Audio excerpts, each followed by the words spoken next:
बिस्मिल्लाहिर्रहमानिर्रहीम। अस्सलामुअलैकुम। मैं हूं असद और आप देख रहे हैं असद इलेक्ट्रिकल। अगर आपका ताल्लुक़ जनरेटर ऑपरेटर की फ़ील्ड से या मैकेनिकल फ़ील्ड से, या आप डीज़ल जनरेटर यानी कि डीज़ल इंजन के कंपोनेंट्स के बारे में इंफॉर्मेशन हासिल करना चाहते हैं, तो आज की वीडियो आपके लिए बहुत ही इंफॉर्मेटिव और यूज़फुल साबित होने जा रही है। आज हम एक कैटरपिलर के डीज़ल जनरेटर सेट, जैसा कि हम बता चुके हैं, जनरेटर सेट की जब भी हम बात करते हैं तो उसमें हमारे पास दो चीज़ें होती हैं। एक इंजन होता है यानी कि प्राइम मूवर, जो हमारे जनरेटर को घुमाता है। तो ये हमारा जनरेटर है राइट साइड पर इतना हिस्सा, और यहाँ से ये यहाँ तक जो है पूरा ये इंजन होता है। तो ये प्राइम मूवर कुछ भी हो सकता है, टरबाइन, इंजन या और कोई सोर्स हो सकती है जिससे हम जनरेटर को चलाते हैं। तो यहाँ पर ये हमारे पास डीज़ल इंजन है। ये कैटरपिलर का डीज़ल इंजन है। इसका जो मॉडल है वो 3516B होता है, यानी कि ये 3500 सीरीज़ का इंजन कहलाता है। तो बस आज हम इसके मेन कंपोनेंट्स के बारे में और मुख्तसरन उनका क्या काम होता है, किस तरह इसका सिस्टम मैकेनिकल जो है वो काम कर रहा होता है, आज की वीडियो में हम इन सारी चीज़ों को इंशाल्लाह कवर करेंगे। तो जिस तरह एक इंसान को ज़िंदा रहने के लिए फूड की ज़रूरत है, पानी की ज़रूरत है, हवा की ज़रूरत है, उसी तरह एक डीज़ल इंजन को भी इन तमाम चीज़ों की ज़रूरत होती है। यानी कि वो चलेगा कब, जब उसको फूड मिलेगा। उसका फूड, उसको हम फ्यूल कहते हैं। वो फ्यूल डीज़ल भी हो सकता है अगर वो डीज़ल इंजन है, पेट्रोल भी हो सकता है अगर वो पेट्रोल इंजन है, या गैस इंजन है तो उसका फ्यूल गैस होगा। पानी से स्टीम से चलने वाली टरबाइन का जो फ्यूल है वो स्टीम होगी। इसी तरह बहुत सारी सोर्सेज हैं हमारे पास। तो बस ये डीज़ल इंजन है, इसका जो फ्यूल है वो डीज़ल है, तो डीज़ल के बगैर ये चल नहीं सकता। इसी तरह इसको हवा की भी ज़रूरत होती है, पानी की भी ज़रूरत होती है, और भी चीज़ों की ज़रूरत होती है। आज हम इन सारी चीज़ों को इंशाल्लाह कवर कर लेंगे। तो हम शुरू करते हैं फ्यूल सिस्टम से। तो ये आपको नज़र आ रहा है, ये हमारा एक फ्यूल टैंक है जिसमें हम फ्यूल को भरते हैं, और यहाँ से ये जो लाइंस नज़र आ रही हैं आपको, ये फ्यूल लाइंस के ज़रिए हमारे इंजन तक आ जाता है। तो बस ये फ्यूल हमारे इंजन तक आ गया। ये आप देख सकते हैं, ये दो लाइंस आ रही हैं यहाँ पर फ्यूल की। ये कौन कौन सी हैं? एक हमारी होती है सक्शन और दूसरी होती है रिटर्न। तो सक्शन और रिटर्न को आसान करके हम इस तरह समझा सकते हैं कि एक फेज़ है और एक न्यूट्रल है, यानी कि फेज़ से जो करंट आएगा वो न्यूट्रल से वापस जाएगा। अब यहाँ पर क्या है कि फ्यूल आ रहा है फ्यूल टैंक से, इंजन में जा रहा है, उसके बाद कंज्यूम हो रहा है। जितना इंजन को चाहिए वो फायर हो जाता है, वो धुएँ की सूरत में निकल जाता है एग्जॉस्ट से। जो बचा कुचा फ्यूल है वो हमें ज़ाया नहीं करना है, बल्कि वो वापस हमें उसी टैंक तक पहुँचाना है ताकि ये सर्कुलेट करता रहे। ये चीज़ क्लियर हो गई।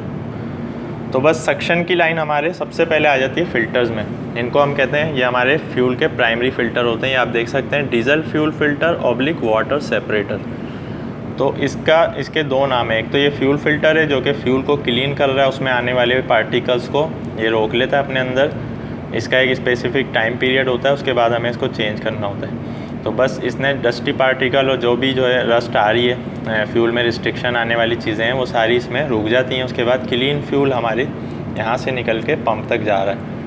वाटर सेपरेटर्स को इसलिए कहते हैं कि फ्यूल में अगर वाटर के सिम्टम्स होंगे ये उनको भी यहाँ पर रोक लेता है। वो हम इनके गिलास में देख लेते हैं, हमें यहाँ से नज़र आ जाते हैं, हम यहाँ से उसको रिलीज़ कर सकते हैं। तो जैसा कि आप जानते हैं कि जो पानी है वो डीज़ल से उसकी ग्रेविटी ज़्यादा होती है, भारी होने की वजह से पानी हमेशा नीचे आ जाता है। अगर हम फ्यूल में यानी कि डीज़ल में पानी डालें तो वो नीचे पहुंच जाएगा, डीज़ल उसके ऊपर हो जाएगा। तो जब हम ये वाल्व यहाँ से खोलेंगे तो यहाँ से रिलीज़ हो जाता है हमारा पानी। तो ये वाटर सेपरेटर का काम भी कर रहा होता है, फ्यूल को वाटर से सेपरेट करना होता है, और फ्यूल को रिस्ट्रिक्शन, जितनी भी चीज़ें ऐसी फ्यूल में आ रही हैं जो रिस्ट्रिक्शन का बाइस बनेंगी, कचरा वगैरह, उन सबको ये अपने अंदर रोक लेता है। तो ये हो गया हमारा प्राइमरी फ़िल्टर। तो बस इसमें से निकल के ये हमारी फ्यूल की लाइन हमारे फ्यूल ट्रांसफ़र पम्प में जाती है। सबसे पहले फ्यूल ट्रांसफ़र पम्प का काम है फ्यूल को प्रेशराइज़ करना, क्योंकि ये बाय ग्रेविटी यहाँ तक तो आ रहा है लेकिन ये प्रेशराइज़ नहीं है। तो अब ये प्रेशराइज़ कैसे होगा? जब हम इंजन को क्रैंक करते हैं उसी दौरान ये गियर से, चूँकि अटैच है ये पंप, तो ये घूमना शुरू हो जाता है। जब ये घूमना शुरू होता है तो ये इन दो फ्यूल लाइन्स में प्रेशराइज फ्यूल देता है। वो फ्यूल कहाँ जाता है? ये आप देख सकते हैं, इन लाइंस के ज़रिए होता हुआ ये हमारे फ्यूल के सेकेंडरी फ़िल्टर सिस्टम में आ जाता है। तो बस ये हमारा सेकेंडरी फ्यूल फ़िल्टर सिस्टम है, यानी कि वहाँ से क्लीन होने के बाद फिर वो एक और सिस्टम में आ रहा है। ये हमारा सेकेंडरी फ्यूल फ़िल्टर सिस्टम है। हमें इसको मज़ीद फ़िल्ट्रेशन के बाद, प्रोसेस के बाद फिर इंजन तक पहुँचाना होता है ताकि माइनर से भी हमारी फ्यूल में रिस्ट्रिक्शन ना आए। ये बहुत सेंसिटिव मामला होता है। तो यहाँ पर इसमें 5 फ़िल्टर लगते हैं। ये कैटरपिलर का 3516 इंजन है। अगर कोई और सा होगा तो उसमें 1 या 2 इस तरह उसकी इंजन के साइज़ के हिसाब से और उसकी डिज़ाइनिंग के हिसाब से डिपेंड कर रहा होता है। तो ये फ्यूल फ़िल्टर का सेकेंडरी सिस्टम है। इसी के साथ इन्होंने पर्जिंग के लिए पम्प दिया हुआ होता है। इसको हम जब फ्यूल को पर्ज करना हो, उसमें से एयर वगैरह निकालनी हो तो वो यूज़ करते हैं। अब फ्यूल जो क्लीन होके कहाँ जा रहा है, तो फ्यूल क्लीन होने के बाद हमारे हेड्स में आ रहा है। आप ये देख सकते हैं, ये जो आपको लाइन नज़र आ रही है यहाँ पर, ये जो नीचे वाली 2 हैं इसको छोड़कर, ये जो 2 लाइंस हैं ये हमारी फ्यूल की हैं। तो बस अब फ्यूल इसी तरह ये कॉमन लाइंस में जा रहा है इस तरह, और हर हेड को, यानी कि हेड से मुराद है कि हमारे इंजेक्टर्स को जो हेड के अंदर लगे हुए हैं उनको जाएगा, एक से सक्शन दूसरे से रिटर्न। तो ये पूरा सिस्टम इस तरह होता है। तो ये हम चूँकि इंजन के राइट साइड पर हैं। अच्छा, ये बात भी जहन में रखें कि इंजन का लेफ़्ट और राइट जो है वो हमारी अल्टरनेटर वाली साइड से देखा जाता है। ये हमारा अल्टरनेटर है, तो ये चीज़ जो होगी हमारी इस तरफ वाली जहाँ बैटरीज आपको नज़र आ रही हैं ये लेफ़्ट होगी, और इस साइड वाली जो होगी वो राइट होगी, ये साइड, तो ये राइट होगी। और अगर हम इस तरह देखें इंजन को, तो इंजन की जो जहाँ पे अल्टरनेटर से कपलिंग है ये साइड, ये इंजन की रेयर होती है, और जहाँ पर हमारा ये रेडिएटर लगा हुआ है, फ़ैन लगा हुआ है रेडिएटर, ये हमारा इंजन का फ्रंट व्यू होता है। तो front side, rear side, right side जिस पर अभी हमें, और लेफ़्ट साइड हमारी दूसरी साइड है। तो बस ये फ्यूल सिस्टम सारे इंजेक्टर्स तक पहुंच गया है। अब क्या होना है, अब ये फ्यूल बर्न होगा अंदर, हमारा इंजन चलेगा। अब उसके बाद इसको निकलना है एग्जॉस्ट से। तो बस ये एग्जॉस्ट के आपको नज़र आ रहे होंगे 2 पाइप जो जा रहे हैं ऊपर। तो बस ये यहाँ से एग्जॉस्ट की सूरत में हमारा फ्यूल जो बर्न होता है वो यहाँ से निकल जाता है। एग्जॉस्ट से हम एक और चीज़ चला रहे होते हैं, उसको हम टर्बो चार्जर कहते हैं, उसको भी हम कवर कर लेते हैं। तो ये आप देख सकते हैं कि जो हमारा इंजन का एग्जॉस्ट निकल रहा है वो तो निकल ही रहा है ऑलरेडी, तो उसको हम एक और चीज़ में यूज़ करते हैं, टर्बो चार्जर लगा देते हैं। टर्बो चार्जर के 2 एंड होते हैं। एक एंड इसका टरबाइन एंड है, यानी जहाँ पर एग्जॉस्ट आ रहा है इसके अंदर एक टरबाइन लगी हुई है, वो घूम रही है बहुत तेज़ी से। दूसरा एंड इसका ये वाला, ये कंप्रेसर एंड है। कंप्रेसर एंड का मतलब क्या है, अब इसके लिए आपको एयर सिस्टम की तरफ आना पड़ेगा। तो बस इतना समझ लें कि टर्बो चार्जर हमारे इंजन के निकलने वाले एग्जॉस्ट से घूमता है। जब इंजन स्टार्ट होगा, जैसी फायरिंग शुरू होगी, हमारा धुआं यहाँ पर पहुँचेगा, प्रेशराइज्ड होता है वो बहुत, तो वो हमारे टर्बो को घुमाएगा और फिर निकल जाएगा ऊपर। अच्छा, टर्बो के दूसरे एंड पर कंप्रेसर साइड है, ये उसी एग्जॉस्ट से घूम रहा है। तो यहाँ पर ये क्या कर रहा है, अब हम इसको समझा देते हैं आपको। तो जैसा कि हमने बताया था कि हमारे इंजन को एयर की भी ज़रूरत होती है। अब ये एयर फ़िल्टर हैं 2, लेफ़्ट और राइट दोनों बैंक के लिए लगे हुए हैं। ये डिपेंड करते हैं कितने लगाने हैं आपको। ये इसमें 2 लगे हुए हैं, बेसिकली ये 4 होते हैं, 2 बड़े होते हैं, फिर 2 उसी के अंदर होते हैं। ये आप देख सकते हैं, ये हमारा प्राइमरी एयर फ़िल्टर है, इसी के अंदर एक छोटा फ़िल्टर है, उसको हम सेकेंडरी कहते हैं। तो ये दोनों साइड्स पर लगे हुए हैं। तो यहाँ से जो एयर आ रही है बाहर से, वो इन फ़िल्टर्स में क्लीन होने के बाद अंदर जा रही है इन पाइप्स के ज़रिए जो आपको नज़र आ रहे हैं। अब ये पाइप कहाँ जा रहा है, बस ये पाइप सीधा यहाँ पर आ गया। इसी तरह ये राइट साइड पर भी ये पाइप दोनों साइड पर आ गए। इसमें एयर ऑलरेडी मौजूद है, लेकिन हमें चाहिए कंप्रेस्ड एयर इंजन के लिए। हमें इंजन की एफिशिएंसी बढ़ानी होती है, उसके लिए हम टर्बो लगाते हैं। ये पूरा एक मैकेनिकल सिस्टम है, इसकी डिटेल पे हम फिर कभी बात करेंगे। तो ये जो एयर आ रही है इसको हमें कंप्रेस्ड करके इंजन तक पहुंचाना है। तो ये कंप्रेसर हमारा इस एयर को कंप्रेस्ड कर रहा है और ये अंदर तक पहुंचा रहा है। फिर यहाँ एक और चीज़ आ गई बीच में, ये क्या है, इसको हम कहते हैं आफ्टर कूलर। तो ये जो हमारी एयर कंप्रेस्ड हो रही है वो कंप्रेस तो हो गई, मगर हमें गर्म भी हो जाती है वो कंप्रेस होने के बाद। जब एयर को आप दबाएंगे तो वो गर्म हो जाएगी। उसको ठंडा करने के लिए हम आफ्टर कूलर सिस्टम यूज़ करते हैं, यानी कि इसमें से पानी गुजर रहा होता है। तो जब ये एयर गर्म होती है, ये इसके अंदर जाती है, यहाँ पर हीट एक्सचेंज हो जाती है, यानी कि हमारी जो एयर है वो ठंडी हो जाती है, उसकी हीट पानी ले लेता है अपने अंदर। अब पानी गर्म हो जाता है, तो बस वो पानी जो गर्म हो जाता है वो हमारे रेडिएटर में जाता है, और रेडिएटर में फ़ैन के ज़रिए, यहाँ पर हमारा फ़ैन लगा हुआ होता है, फ़ैन के ज़रिए वो ठंडा हो जाता है। तो इस तरह ये पानी का सिस्टम हमारा काम कर रहा होता है। तो ये तो था आफ्टर कूलर वाला पानी। इंजन में बेसिकली 2 पानी के सर्किट चल रहे होते हैं, एक को हम कहते हैं ऑक्सिलरी और एक होता है हमारा मेन। तो आफ्टर कूलर जो है वो ऑक्सिलरी है। तो ये आप देख सकते हैं, ये हमारा ऑक्सिलरी पंप है, इसको हम आफ्टर कूलर पंप भी कहते हैं। तो ये पानी इसमें इस पाइप्स के ज़रिए जो है ये हमारे आफ्टर कूलर तक जा रहा होता है। ये आप देख सकते हैं, ये हमारे आफ्टर कूलर में चला गया, और इसी तरह ये हमारे रेडिएटर में जा रहा होता है। ये पाइप आपको नज़र आ रहा है। ये हमारे रेडिएटर में जा रहा है, इसकी इन और आउट है ये दूसरी वाली लाइन आप देख सकते हैं। तो ये सर्कुलेट करता है। तो ये डिपेंड कर रहा होता है कि किस वक्त हमें रेडिएटर में भेजना है। इसके यहाँ पर थर्मोस्टेट्स लगे होते हैं इसके अंदर। तो ये थर्मोस्टेट एक स्पेसिफिक टेम्परेचर पर जाकर खुलते हैं। जब पानी गर्म हो जाता है तो ये खुल जाते हैं। जब ये खुलते हैं तो पानी हमारा रेडिएटर में फ़्लो होने लगता है, ठंडा हो जाता है। जब ठंडा हो जाता है ये बंद हो जाते हैं। तो इस तरह ये टेम्परेचर को मेंटेन रखता है। लेकिन ये हमारा मेन नहीं है, ऑक्सिलरी है। अब हम बात करते हैं मेन कूलिंग सिस्टम की। तो जैसा कि हमने बताया था कि फ्यूल पम्प जो है हमारा वो इंजन के गियर के साथ अटैच है। जैसे इंजन चलना शुरू होगा वो घूमना शुरू हो जाएगा। उसी गियर के आगे हमने एक वाटर पंप लगाया हुआ है। ये हमारा वाटर पंप होता है। रेडिएटर ऑलरेडी हमारा वाटर से फुल फिल किया हुआ होता है हमने। जैसे ही इंजन चलता है तो ये पंप काम करना शुरू करता है। उसके बाद ये पानी को भी प्रेशराइज़ कर देता है ताकि वो हमारे पूरे इंजन में सर्कुलेट हो सके। पानी जहाँ जहाँ हमें चाहिए वहाँ चला जाता है। पानी हमारे इंजन की जैकेट में घूमता है। ये सब वाटर लाइन्स है जो आपको नज़र आ रही हैं। तो ये अंदर वाली जो लाइन्स हैं ये वाटर लाइन चल रही है। ये हर हेड में हर जगह जहाँ जहाँ हमें चाहिए वहाँ ये सर्कुलेट हो रहा है। इसका काम इंजन के टेम्परेचर को मेंटेन रखना है। तो बस जैसे ही ये ज़्यादा गर्म होगा ये थर्मोस्टेट इसके ओपन हो जाएंगे। थर्मोस्टेट इसके इसमें लगे हुए होते हैं। ये आप देख सकते हैं लाइन जा रही हैं रेडिएटर में। जब ये रेडिएटर में जाती हैं तो इसमें बहुत सारी ट्यूब्स होती हैं, पानी उनमें से ट्रैवल करता है। यहाँ पर हमारा फ़ैन चल रहा होता है जो कि बहुत तेज़ हवा का प्रेशर दे रहा होता है। इसकी वजह से हमारा पानी जो है वो उसकी गर्मी हवा की सूरत में बाहर निकल जाती है। तो हमने फ्यूल और पानी के सिस्टम को और इसी तरह एग्जॉस्ट के सिस्टम को कवर कर लिया। अब हम बात कर लेते हैं ल्यूब ऑयल की। तो बस इंजन के जितने अंदर पार्ट्स हैं वो सब मैकेनिकल पार्ट हैं। वहाँ फ्रिक्शन हो रही है, वो एक दूसरे से रगड़ खा रहे हैं। कभी भी इंजन बग़ैर ऑयल के नहीं चल सकता है। ऑयल सेम लाइक अ ब्लड, इस तरह इंसानी जिस्म में ब्लड होता है, बस जो ऑयल होता है वो डीजल इंजन में या किसी भी इंजन में ब्लड का काम कर रहा होता है। तो ये जो कैप है ये हमारी फिलिंग कैप होती है। यहाँ से हम ऑयल डालते हैं, वो ऑयल हमारे सम्प में आ जाता है। ये पूरा इसमें सम्प है। ये डिपेंड करता है इंजन के साइज़ पर। तो ये काफ़ी बड़ा सम्प है। इसमें 300-350 लीटर में अगर हम बात करें तो इसमें ऑयल आता है। इसका हम लेवल चेक करते हैं डिपिस्टिक से। ये हमारी डिपिस्टिक होती है। इसको हम निकाल के इसमें मार्क होता है कि फुल कहाँ पर है और कहाँ पर हमें मज़ीद डालना है। जब ये कम हो जाता है तो यहाँ से हम लेवल चेक करते हैं। इसको हम ऑयल पेन या ऑयल सम्प कहते हैं जिसमें हम ऑयल फिल करते हैं। अच्छा, अब वो ऑयल तो फिल कर दिया है हमने, लेकिन वो हमारी जहाँ जहाँ पूरे इंजन में हमें पहुँचाना है वो कैसे पहुँचेगा उसको भी प्रेशर हमें देना है। तो ऑयल को प्रेशराइज़ करने के लिए हम इसी गियर पर जहाँ पर फ्यूल पम्प लगा हुआ था, दूसरी तरफ वाटर पम्प लगा हुआ था, बीच में हमारा ऑयल पम्प लगा हुआ है जो आपको नज़र आ रहा है। तो बस ये ऑयल पम्प क्या कर रहा है, हमारे ऑयल को प्रेशराइज़ कर रहा है। ये आप देख सकते हैं ये पंप है। इसने सम्प से ऑयल उठा लिया। जैसे ही इंजन घूमा यानी क्रैंक हुआ, ये गियर के साथ तीनों पंप लगे हुए हैं, इन्होंने अपना काम शुरू कर दिया। अब वो ऑयल यहाँ से कहाँ जाएगा, सबसे पहले हमारे ऑयल फ़िल्टर सिस्टम में जाएगा।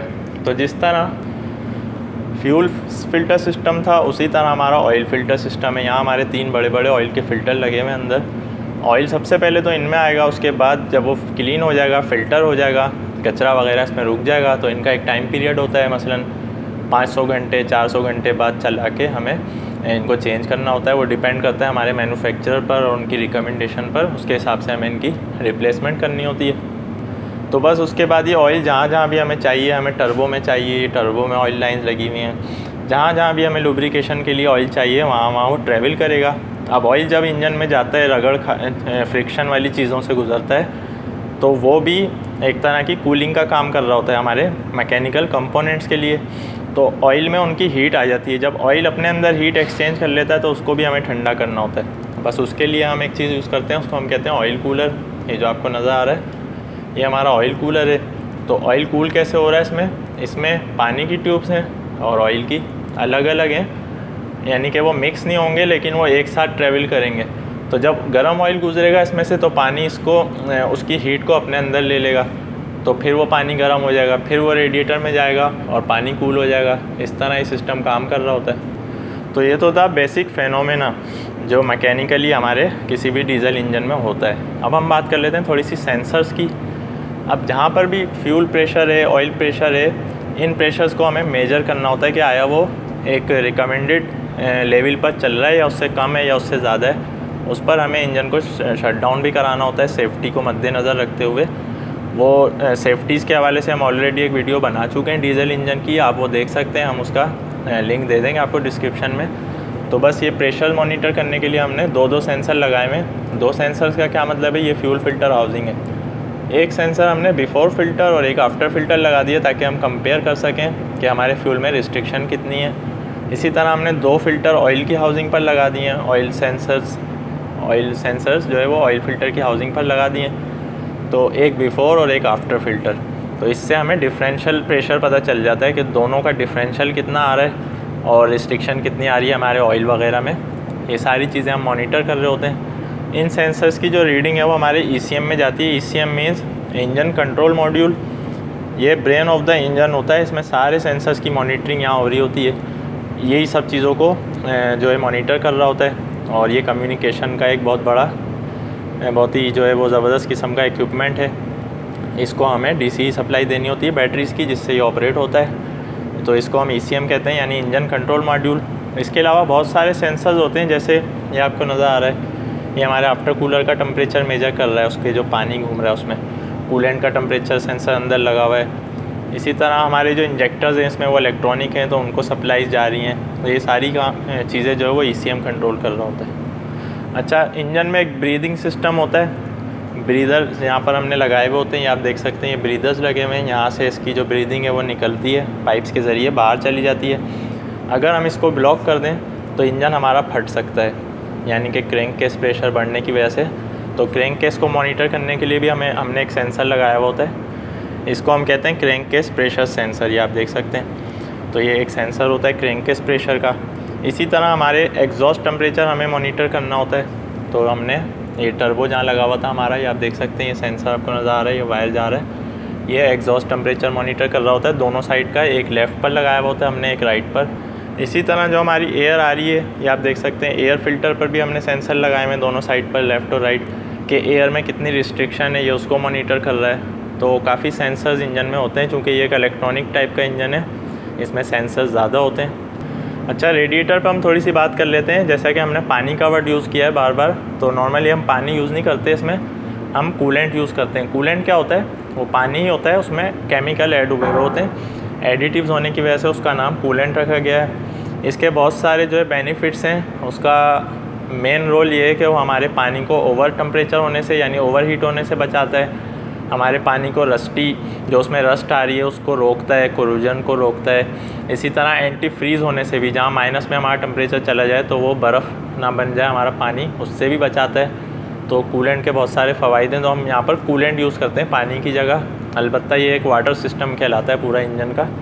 इसी तरह हमने जैकेट वाटर, ये जो हमारे इंजन के जैकेट में वाटर घूमता है उसकी वजह से इसको हम जैकेट वाटर कहते हैं। तो जहाँ पर टेम्परेचर कम होता है सर्दियों में, उसके लिए हमें यहाँ पर हीटर्स लगाने पड़ते हैं। ये हीटर लगा हुआ है, ये आप देख सकते हैं, पानी की लाइनें इसमें आ रही जा रही हैं। ये उस सूरत में हमें ज़रूरत है जब इंजन हमारा बंद है।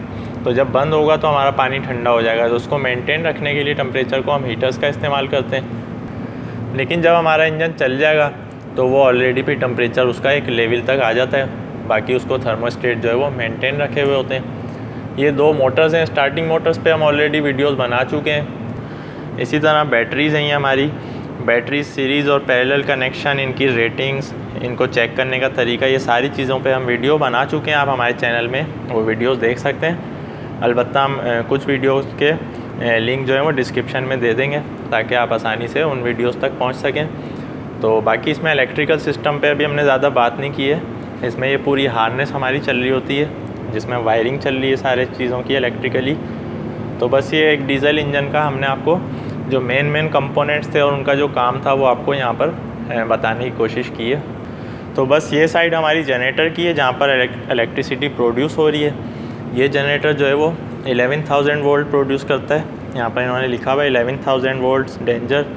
तो ये 11 kV का है बेसिकली, और इसकी जो रेटिंग है आप देख सकते हैं, इसकी जो रेटिंग है वो 2500 kV है, 2000 किलोवाट, और इसके जो वोल्ट हैं वो 10,000 लिखे हुए हैं यहाँ पर। अच्छा, kVA और किलो वोल्ट kV, इन दोनों में डिफरेंस होता है। किलो वोल्ट्स का मतलब है यानी कि वोल्ट की बात हो रही है, और kVA का मतलब है कि किलो वोल्ट एम्पेयर, यानी उसकी रेटिंग की बात हो रही है। kVA किलोवाट, पावर फैक्टर, इन सारी चीज़ों पे हम वीडियोस ऑलरेडी बना चुके हैं। जो हमारी बैटरीज़ हैं उनको चार्ज करने के लिए हमने चार्जर्स लगाए हुए होते हैं ताकि हमारी बैटरीज़ जो है वो एवरी टाइम चार्ज रहें, ताकि जब भी हमें स्टार्ट करना हो इंजन तो हमें कोई प्रॉब्लम ना फेस करना पड़े। बाकी हमारा ये कंट्रोल पैनल सिस्टम है। ये कैटरपिलर का EMCB 2+ पैनल होता है। इस पर हम फिर कभी वीडियो बनाएंगे इसको किस तरह ऑपरेट किया जा सकता है। इसका ये स्विच होता है मैनुअल ऑटो स्टार्ट स्टॉप, या इमरजेंसी स्विच होता है। यहाँ से हम फ्रीक्वेंसी को एडजस्ट कर सकते हैं, यहाँ से हम वोल्टेज को एडजस्ट कर सकते हैं। ऑटो मैनुअल स्विच है। ये लैंप्स की लाइट यहाँ से ऑन हो जाती हैं। बस ये कंट्रोल सिस्टम है। तो ये जो पूरा एक सेट हो जाता है तैयार, इसको हम जनरेटर सेट या जनरेटिंग सेट कहते हैं। शॉर्ट में हम इसको जेन सेट कहते हैं। तो ये मुश्तमिल है हमारे engine, generator, control system, starting system, ये सारी चीज़ें इसमें शामिल होती हैं। उम्मीद है आज की वीडियो आपको पसंद आई होगी, आपके लिए बहुत इन्फॉर्मेटिव साबित हुई होगी। फिर भी आपके कोई क्वेश्चन हैं जनरेटर्स के हवाले से या इंजन्स के हवाले से, स्पेशली इलेक्ट्रिकल साइड के हवाले से, तो आप ज़रूर पूछ सकते हैं कमेंट्स में। और इंशाल्लाह हम इलेक्ट्रिकल की वीडियोस तो कंटिन्यूस लेकर चल रहे हैं। आज की वीडियो हमने थोड़ी सी मैकेनिकल साइड पे बनाई थी ताकि ये उन लोगों के लिए भी फ़ायदेमंद हो जो जनरेटर्स की ऑपरेटर की जॉब करते हैं, जनरेटर ऑपरेटर की, या जो मैकेनिकल फील्ड्स हैं, ओवरहॉलिंग्स वगैरह, या जो डीजल इंजन के कंपोनेंट्स के बारे में मालूमात हासिल करना चाहते हैं। तो वीडियो पसंद आने की सूरत में लाइक ज़रूर करें, चैनल को सब्सक्राइब करें। नेक्स्ट वीडियो तक के लिए इजाज़त दीजिए। अल्लाह हाफिज़।